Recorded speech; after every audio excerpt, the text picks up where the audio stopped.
Ce chapitre livret rémunéré à la quinzaine fait partie du thème Outils mathématiques pour les BTS tertiaires. À la fin du chapitre, tout étudiant de BTS doit être en mesure de calculer la rémunération d'un livret bancaire sur l'année civile avec des intérêts simples calculés à la quinzaine. Que faut-il savoir sur la rémunération des livrets?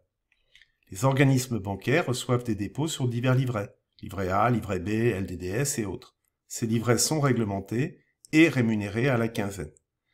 La rémunération dépend donc du nombre de quinzaines pendant lesquelles l'argent est resté sur le compte. Les règles de détermination des dates de valeur sont simples et dépendent de la nature de l'opération, dépôt ou retrait. Pour les dépôts, tout dépôt du 1er au 15 a pour date de valeur le 16 du mois, tout dépôt du 16 à la fin du mois pour date de valeur le 1er du mois suivant. La règle est différente pour les retraits. Tout retrait du 1er au 15 a pour date de valeur le 1er du mois, tout retrait du 16 à la fin du mois pour date de valeur le 16 du mois. La formule des intérêts simples est adaptée à une année comptant 24 quinzaines.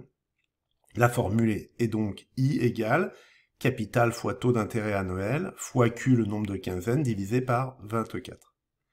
Passons à un cas pratique. Un particulier disposait de la somme de 6 550 € sur un livret au 1er janvier. Il a effectué un versement de 8 750 € le 28 mars et un retrait de 11 000 € le 25 septembre. La rémunération annuelle du compte a été de 1%. Déterminer le montant des intérêts crédités par la banque au 31 décembre, sachant que la rémunération s'effectue à la quinzaine. Sur l'année, le montant du livret peut évoluer en fonction des dépôts et des retraits. Pour chacun de ces montants, il faut identifier les dates de valeur initiale et finale.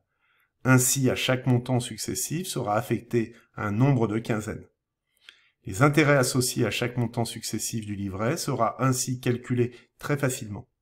Je vous propose donc spontanément d'utiliser le tableau à l'écran. Le livret a un montant de 6 550 € en début d'année. Un dépôt de 8 750 € porte le montant du livret à 15 300 €. Et enfin, un retrait de 11 000 € ramène le montant du livret à 4 300 €. La date de valeur initiale du montant de 6 500 € est le 1er janvier. Comme le premier dépôt intervient le 28 mars, sa date de valeur est le 1er avril et nous pouvons compléter le tableau avec la date de valeur finale du montant de 6 550 € et la date de valeur initiale du montant de 15 300 €. Le retrait intervient le 25 septembre, sa date de valeur est donc le 16 septembre. Voilà, je complète donc le tableau de la date de valeur finale du montant de 15 300 et de la date de valeur initiale du montant de 4 300. Il ne reste plus qu'à compléter la dernière date de valeur finale au 1er janvier. Le nombre de quinzaines se détermine maintenant très facilement. Pour la première ligne, on compte les mois de janvier, février et mars, soit 3 mois, c'est-à-dire 6 quinzaines. De même, pour la deuxième ligne, 11 quinzaines et 7 quinzaines pour la troisième ligne. On vérifie bien que le total donne 24 puisque le livret est resté alimenté toute l'année.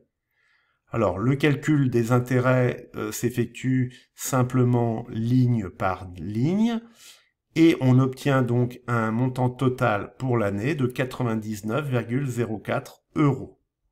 Le chapitre est maintenant terminé. La mise en œuvre de quelques activités permet de maîtriser rapidement la compétence.